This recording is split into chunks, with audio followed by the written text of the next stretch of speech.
Hello everyone, hello hello hello. আজকে একদম sudden live চলে আসছি।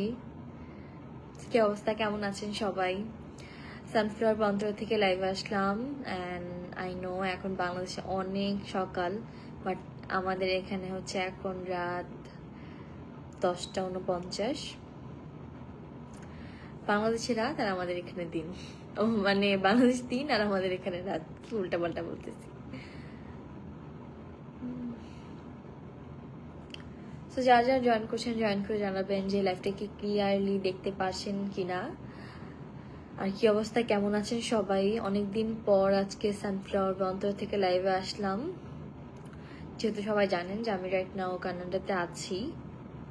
সো দ্যাটস দ্য রিজন এখন আমি আমাদের নিউ কালেকশন নিয়ে লাইভ করতে পারছি না। সো আমাদের কিন্তু একটা অফার চলছে, 50% ডিসকাউন্ট। অ্যান্ড 2400 টাকার ড্রেসগুলো আপনারা হচ্ছে এখন 1200 টাকায় পাবেন আমাদের সানফ্লাওয়ার অন্তরাতে। সো আমার যেহেতু এটা বার্থডে মান্থ, জুলাই 22 তারিখে আমার বার্থডে, সো এটা হচ্ছে আমার birthday month, that's the reason আপনাদের জন্য কিন্তু আমরা এই অফারটা দিয়েছি। সো অবশ্যই যারা কেনাকাটা করতে চাচ্ছেন আপনারা চাইলে শপে চলে আসতে পারেন আমাদের এই অফারটা নেওয়ার জন্য, অথবা চাইলে আপনারা আমাদের অনলাইনে অর্ডার করতে পারেন। অনেকগুলো প্রোডাক্টই স্টক আউট হয়ে গিয়েছে, সাইজেস স্টক আউট হয়ে গিয়েছে অনেকগুলোর, অ্যান্ড অলসো অনেকগুলোর ডিজাইন শেষ। সো অবশ্যই যারা নেবেন একটু তাড়াতাড়ি করে নিয়ে নেবেন, কারণ যতদিন আসলে আমাদের প্রোডাক্টগুলো আছে ততদিনই স্টকটা মানে অফারটা আমাদের অ্যাভেলেবেল থাকবে। সো প্রোডাক্ট শেষ হয়ে গেলে কিন্তু আমরা আপনাদেরকে 50% ডিসকাউন্টটা দিতে পারবো না, বাট ইনশাল্লাহ আমাদের অন্য আরও কিছু প্রোডাক্টে আপনারা ডিসকাউন্ট পাবেন, যেহেতু আমার বার্থডে। সো বার্থডে স্পেশাল তো কিছু করতেই হবে আপনাদের জন্য, তাই না? আপু তুমি কেমন আছো? আলহামদুলিল্লাহ ভালো আছি। আসসালামু আলাইকুম আপু, কেমন আছো? আলহামদুলিল্লাহ ভালো।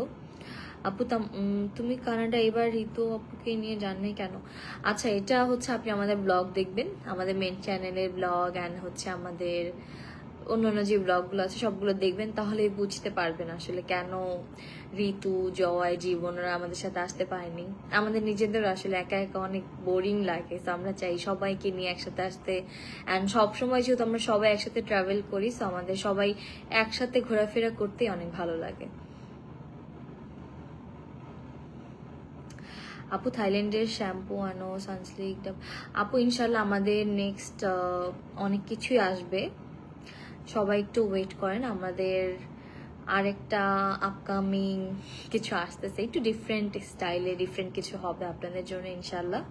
তো সব কিছুই আমাদের সানফ্লাওয়ার বা অন্তরাতে পাবেন। সানফ্লাওয়ার বা অন্তরা বেসিক্যালি একটা মেয়েদের অনলাইন শপ বলতে পারেন। আমি চাই এখানে মেয়েদের যাবতীয় যা লাগে, একটা মেয়ের জীবনে যা যা লাগে সব কিছু যাতে আপনারা আমাদের কাছে পান, আমার সানফ্লাওয়ার বা অন্তরাতে পান, বা আমি আমার নিত্য মানে দৈনন্দিন জীবনে আমি যা যা ব্যবহার করি সবকিছু যাতে আমি আপনাদের সাথেও শেয়ার করতে পারি, বা আমি যেগুলোতে বেনিফিটস পাচ্ছি সেগুলো যাতে আপনারা নিতে পারেন, এরকম টাইপেরই আমার করার প্ল্যান আছে। অ্যান্ড মেয়েদের জন্য সবকিছু থাকবে আমাদের সানফ্লাওয়ারে ইনশাল্লাহ। আপু আজকে খেলা আছে কিন্তু রাত 10টায়। রাত 10টায় খেলা? আমি তো জানি না কয়টায়, দেখি তো। আমি এখানে গাইজ আপনারা হচ্ছে আমাদের বাংলাদেশে যেটা হয়, আমিও যেটা করতাম যে রাত জেগে জেগে খেলা দেখতে হইতো, 4টা 5টা 6টা 12টা 1টা এরকম। বাট এইখানে আসার পর কিন্তু এখন অনেক ভালো, মানে আমি আমার কোনো ঘুমের প্রবলেমই হচ্ছে না, আমি সুন্দর মতো খেলাও দেখতে পারতেছি, এনজয় করতে পারতেছি। এখানে দিনে খেলা হয়, আমরা বাংলাদেশে হচ্ছে যারা খেলা দেখি তারা হচ্ছে রাতে দেখি। 7 তারিখ 12 PM। আচ্ছা কালকে হ্যাঁ বাংলাদেশে 10টায় হবে, আর আমরা হচ্ছে সকাল 12টার দিকে কালকে খেলা দেখবো, দুপুর 12টার দিকে। আমি অনেক এক্সাইটেড কালকে ম্যাচের জন্য, বাট তার পাশাপাশি অনেক বেশি মনও খারাপ, কারণ প্রথমত নেইমার চলে গেল। আমি যদিও গাইজ আমি আর্জেন্টিনা সাপোর্টার, আমি আর্জেন্টিনাকে অনেক ভালোবাসি মনে প্রাণে, অ্যান্ড যতদিন আছি ততদিন আর্জেন্টিনাই করবো। বাট তার পাশাপাশি থাকে না কিছু সফট কর্নার বা ভালো লাগা কাজ করা। আমার মানে রাকিবের সাথে বিয়ে হওয়ার পর থেকে ব্রাজিলকে একটু একটু দেখা শুরু করছে। আগে আমি ব্রাজিলকে দেখতেই পারতাম না, ব্রাজিল বা অন্য কোনো টিম কিছুই দেখতে পারতাম না আমি। তো ব্রাজিলকে দেখার পর নেইমারকে একটু একটু ভালো লাগা কাজ করছে, দেন আমি আর্জেন্টিনার পরে যদি বলো কোনো দলকে সাপোর্ট করি সেটা হচ্ছে ব্রাজিল।